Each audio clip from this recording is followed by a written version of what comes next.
It's my new electric screwdriver I purchased on Amazon. These are really cool. So you get all the bits, as you can see. Get a charger cable. It comes charged, obviously. So you can turn a light on it. Put your bit in the end. And if you hear that, it turns on its own, in or out. Let's see what else we've got here. This is your charger cord, I'm sure. This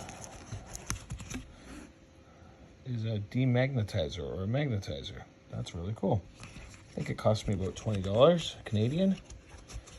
If you're into the repair world or tech world, I recommend it.